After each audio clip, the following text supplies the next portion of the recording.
Dolores Padierna es la secretaria general del PRD. Es maestra normalista y economista por la Universidad Autónoma Metropolitana. Pertenece a la corriente Izquierda Democrática Nacional. Fue maestra de primaria y catedrática de la Escuela Superior de Economía del Instituto Politécnico Nacional. Ha pertenecido al Partido Mexicano de los Trabajadores y al Socialista Unificado de México. Es fundadora de la Coordinadora de Trabajadores de la Educación y del Partido de la Revolución Democrática. Dentro del Partido de la Revolución ha sido diputada local en el Distrito Federal, 2 veces diputada federal, jefa delegacional en Cuauhtémoc, secretaria general del PRD en el Distrito Federal, consejera nacional, secretaria de planeación en el Comité Ejecutivo Nacional y miembro de la Comisión Política Nacional. Fue integrante del movimiento sindical universitario, donde apoyó directamente la lucha del sindicato de costureras y fundó la Coordinadora Única de Damnificados del Sismo de 1985.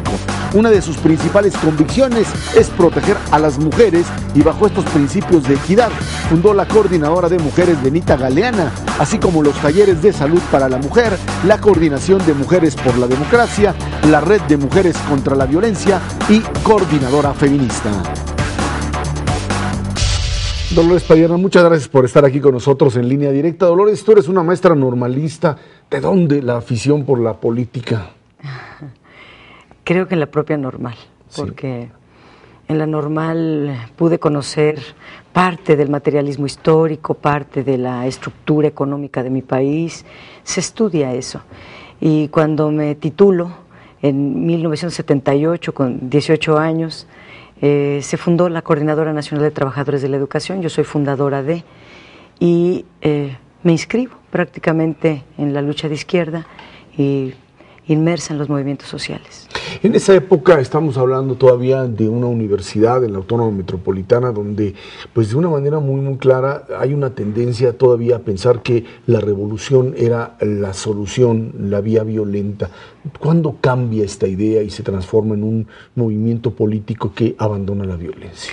Sí, yo creo que con el movimiento democrático del 88 del ingeniero Cárdenas, en realidad se suman los movimientos sociales, los movimientos de masas, las coordinadoras, a un movimiento político, y es cuando nos insertamos, pero es un movimiento político, electoral, por la vía pacífica, y desde entonces tenemos eso como convicción.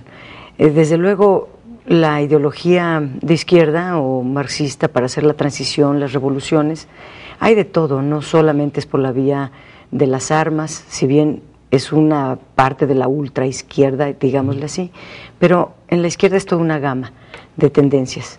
Nosotros no somos extremos, yo me inscribo dentro de la izquierda democrática, que lucha de la vía pacífica para la toma del poder político, para lograr una transformación de México. Dolores, cuando finalmente en 88 el ingeniero Cárdenas consigue incorporar a todos los sectores, de repente tuvieron enfrente a los priistas, aquellos a los que habían combatido y consideraban como la parte que había que deshacer para transitar a un México democrático, y de repente un grupo de ellos se volvió su aliado y eventualmente parte del mismo grupo. Sí, eso fue una discusión fuerte que tuvimos todos los que éramos de izquierda, que habíamos sufrido incluso represiones de los gobiernos priistas, y podría decirte que el movimiento de aquel tiempo se trifurcó. Unos nos sumamos con el ingeniero Cárdenas, otros se quedaron con doña Rosario Ibarra de Piedra, que también concursó para la presidencia, y otros fueron antielectorales o antipartido. Los que entramos con el ingeniero Cárdenas a trabajar en la lucha electoral, lo hicimos porque ese grupo del ingeniero Cárdenas encabezaba prácticamente una disidencia y un posicionamiento nacionalista del país, muy críticos del neoliberalismo, y coincidíamos en eso, en que una parte de la transición, tal vez un inicio era optar por el nacionalismo, por una acumulación de fuerzas donde cupiéramos todos los de izquierda, pero también una parte de centro o de la izquierda moderada. Ahora, tu militancia empieza también a darse a partir del terremoto del 85 con esta creación de movimientos urbanos populares, en donde se dice, bueno, pues ahí todavía la perspectiva de una presión violenta estaba presente. Eso es lo que le pasó a los movimientos urbanos populares para que se incorporaran directamente a la lucha política. Sí, bueno, yo vengo del movimiento sindical y efectivamente en los sismos del 85, perdón, entramos a formar la Coordinadora Única de Damnificados y ahí es todos los sectores populares, los castigados por la crisis, los sin techo, los sin alimento, los pobres. Y el movimiento urbano se nutre también de mucha indignación, digamos, de la gente, de muchas necesidades. Y en aquel tiempo era un gobierno de oídos sordos, de no resolver los problemas, de no querer apartar políticas públicas en favor de la vivienda. Ni siquiera había un rubro que considerara la vivienda como política pública. Eso lo ganó la CUT. Entre otras cosas, ante un gobierno autoritario, cerrado, ajeno a las necesidades de la gente, las movilizaciones, nuestros movimientos, pues eran para forzar a que hubiera presupuesto para la gente pobre. Cuando finalmente, en el 88, después de lo que se consideraba como un fraude electoral, se crea el Partido de la Revolución Democrática, adquiere inicialmente una dinámica de subordinación a los caudillos. Inicialmente al ingeniero Cuauhtémoc Cárdenas, eventualmente después con López Obrador. ¿Eso ha sido una falla de la izquierda o ha sido parte integral de la transformación del país? Yo creo que son dos elementos los que deben de vincularse. El liderazgo, por supuesto, y las instituciones sólidas, la institución como partido que sea muy sólida y desde luego ningún movimiento sin liderazgos es. Los liderazgos por sí solos no son nada, pero un liderazgo sin estructura, sin institución, o sea, no son nada. Pero una institución también sin liderazgo no es nada. Se requieren ambas cosas, la solidez, el funcionamiento de una institución democrática que sigue al pie de la letra sus principios, sus objetivos, su normatividad. Esto sería lo ideal para la izquierda, con los liderazgos fuertes que representan como un capital político para la transición, que suman más allá de los propios partidarios a gran parte de la sociedad, porque para eso son los liderazgos. Y yo no concibo que el ingeniero Cárdenas o después Andrés Manuel López Obrador sean caudillos. Yo creo que son líderes muy fuertes que van más allá de los partidos y que generan son carismáticos, fuerza, poder de convocatoria, digamos, a veces hasta más que el partido. Y eso, a veces más que el partido, y eso no los convierte a veces en gente a la cual no se puede contradecir. No, yo creo que los hemos contradicho varias veces y hemos discrepado y podemos discutir y analizar los puntos. No, yo no los creo ni intocables, ni al margen de, ni superior a, no. Son compañeros que cumplen una función y como tales, pues su responsabilidad es esa, ¿no? Pero el partido es el que le falta institucionalidad. Si fuera muy fuerte institucionalmente, por ejemplo, mi partido, el PRD, sin duda alguna aquí estarían no solo esos dos líderes, sino muchos más. Todos nuestros intelectuales, por ejemplo, que tienen una opinión pública muy poderosa, que escriben libros, que son gente de mucha lucidez, fueron ausentándose del PRD. No lo han abandonado, pero se ausentaron. Hace falta que esos intelectuales estén con nosotros, como muchos militantes sencillos, pero que tenían la idea de hacer la transformación de México a través de las siglas del PRD, silenciosamente nos han dejado. Estamos en un proceso en el PRD de unificación, de consolidación, de institucionalización, para acercar a todos ellos que en un momento dado sí nos dejaron. Estamos platicando con Dolores Padierna aquí en Línea Directa.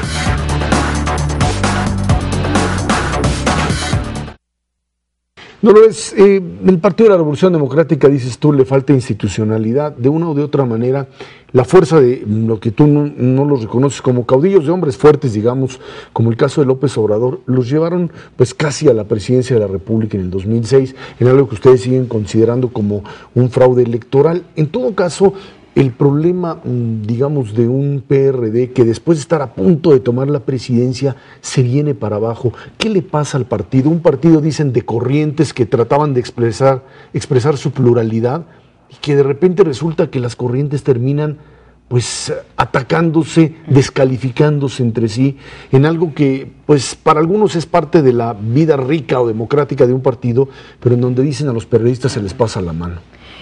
Así se ve, así se visualiza, pero el trasfondo es otro. A partir del 2006, que efectivamente ocurre el fraude, el partido sufrió una polarización. Las corrientes han existido desde el origen del partido. No son el problema las corrientes, sino justamente esta polarización en una decisión. Habíamos muchos que no queríamos reconocer a Felipe Calderón como presidente constitucional por el fraude, y había otros que decían que sí, o que no lo reconocían como tal, reconocían el fraude, pero que decían hay que dialogar con ese gobierno. Fue lo mismo que en el 88, había dialoguistas y antidialoguistas. Es lo mismo que se presentó en el 2006, pero ahora penetrados, yo creo, por el propio gobierno federal. Creo que Felipe Calderón, en aquel tiempo a través de Muriño y de Nava, hablaron con algunos dirigentes de mi partido, con los chuchos, y compraron ese boleto de querer dialogar, de tener acercamientos con Felipe Calderón, cuando no era un acuerdo. Eso fue un detonante de una división. Luego tomaron una decisión de fracturar el Frente Amplio Progresista, de dividir a los tres, a la izquierda partidaria que había triunfado en el 2006, había que bajarle el porcentaje electoral a toda costa. Nosotros nos opusimos y estuvimos defendiendo la unidad, defendiendo las candidaturas únicas de los tres partidos, etcétera, etcétera. Luego vino la reforma electoral en el 2007-2008, donde se prohibió la creación de nuevos partidos, donde se quería borrar del mapa al PT y a Convergencia. Fue otro momento de enorme división.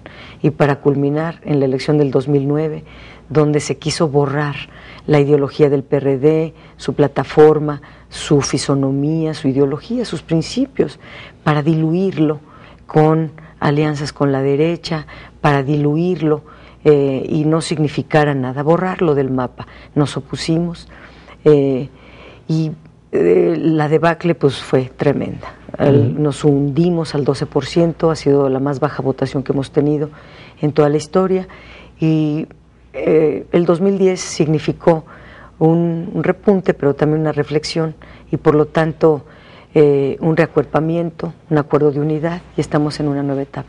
Dolores, este lenguaje que tú manifiestas me habla de dos izquierdas que difícilmente son reconciliables. La verdad es que son dos planteamientos que tienen que ver, no sé si con la línea negociadora o dialoguista, como la llamas tú, y aquella que rechaza, pero en todo caso esto es lo que conduce a un choque importante, que además se va a traducir eventualmente en el 2012 en la elección presidencial. No faltaría empezar a crear cierto tipo de instituciones dentro del PRD que le diesen validez a ese concepto democrático de que pues, el que tiene más es finalmente el que gana. Bueno, así lo dicen nuestros estatutos. Incluso aquí se permite la proporcionalidad, se permite participar por planillas, y la planilla por porcentaje se acomodan en el órgano nacional de decisión. Sin embargo, yo creo que lo que ha pasado del 2006, por lo menos al 2010, ha sido quien dirige, porque nosotros habíamos tenido la presidencia, ellos la Secretaría General, y después, de manera abrupta, ocurre una elección entre Alejandro Encinas y Jesús Ortega, se impone Jesús Ortega, lo impone el tribunal, lo imponen desde afuera.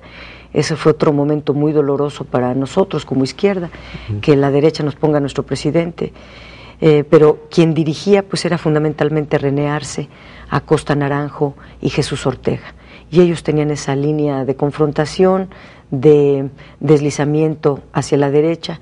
Las cosas han cambiado porque René Arce se fue del partido, se fue al PRI, que ese es su lugar de siempre. Acosta Naranjo pues se fue de diputado, hoy es candidato, y Jesús Ortega dejó la presidencia. Tenemos hoy una presidencia legítima, electa transparentemente en un Consejo Nacional, se puso el internet para que se viera lo impecable de la elección, de tal manera que ahora es una dirigencia legítima.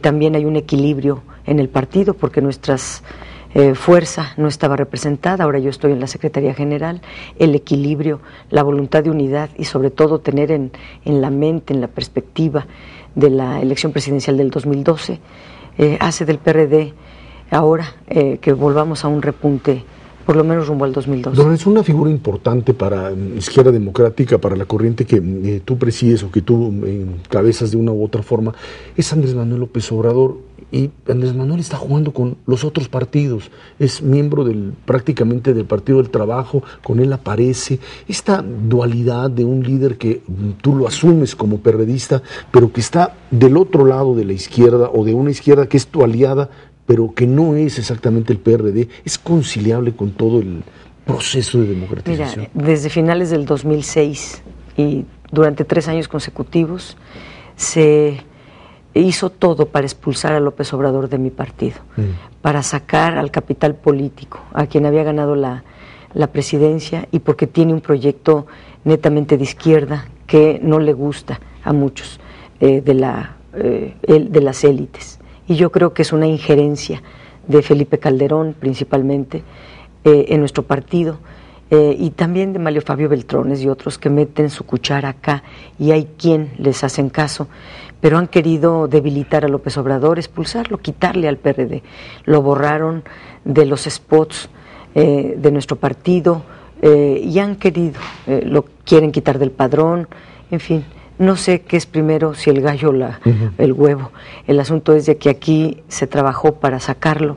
Él simplemente se resguardó, y creo que el PT y Convergencia más el PRD somos la unidad que es la clave para el triunfo. Se demostró que la ruptura, por un lado PT y Convergencia y por el otro PRD, nadie gana, todos perdemos, y que solamente unidos, más toda la fuerza social de la gente democrática, puede darnos el triunfo, y yo creo en ese proyecto. Estamos platicando con Dolores Padierna, aquí en Línea Directa.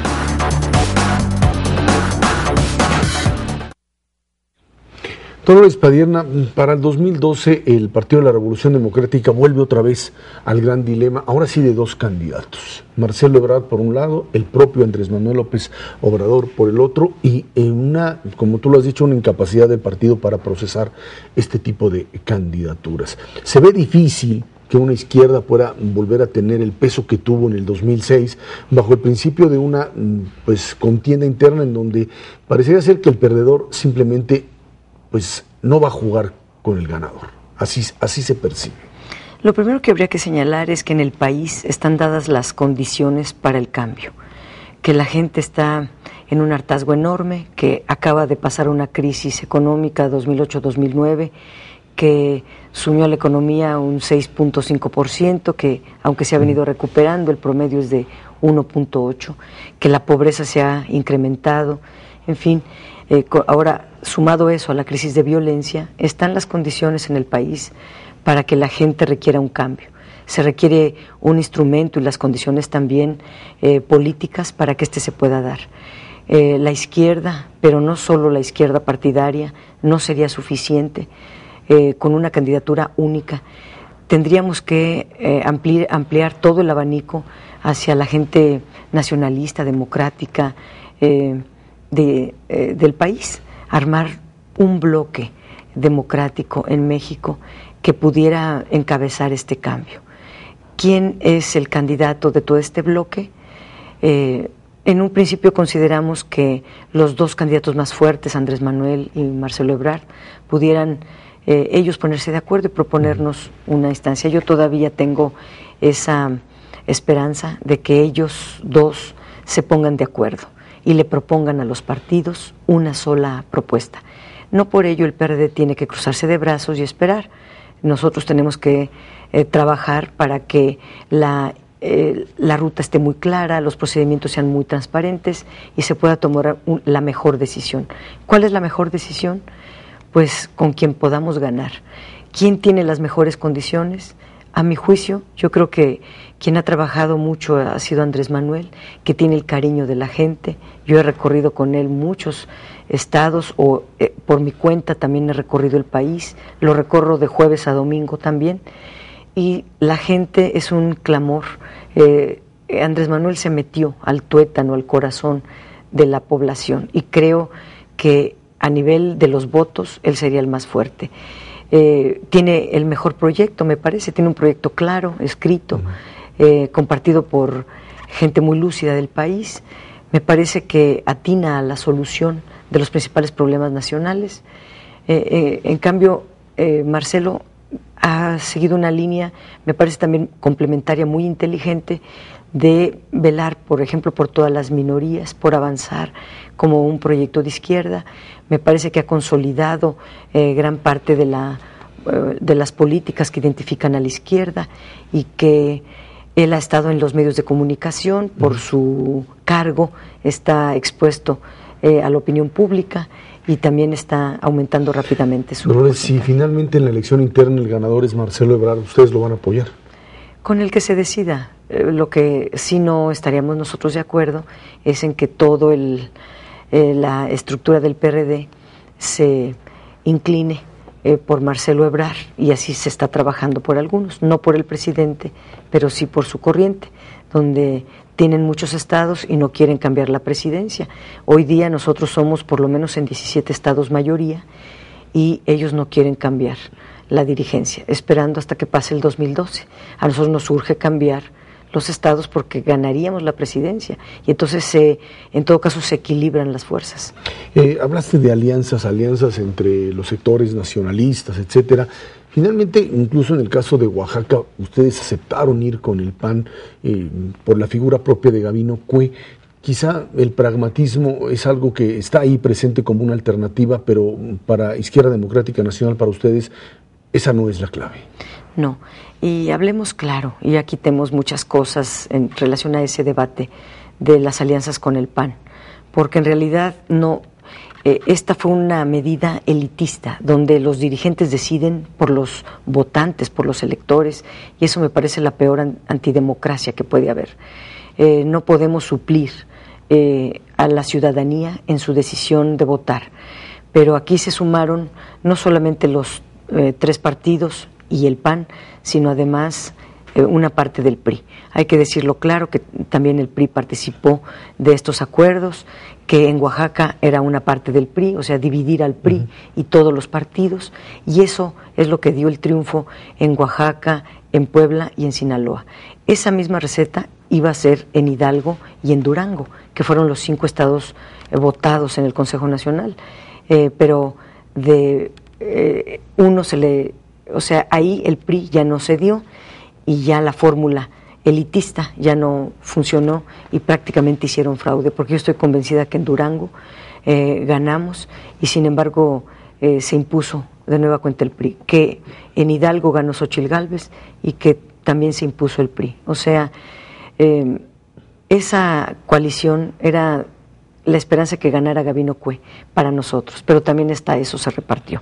El PRD tendría a Gabino Cue o las izquierdas en Oaxaca, el PAN tendría Puebla y el PRI tendría Sinaloa. No me gusta ese tipo de componendas, las quisimos echar abajo. Creo que eso ya quedó en el basurero de la historia. Yo espero que no se vuelva a revolver la izquierda con la derecha, porque no somos para nada lo mismo la izquierda que la derecha. Dolores Padierna, muchísimas gracias de verdad por haber estado aquí con nosotros. Gracias. Fue Dolores Padierna, aquí en Línea Directa.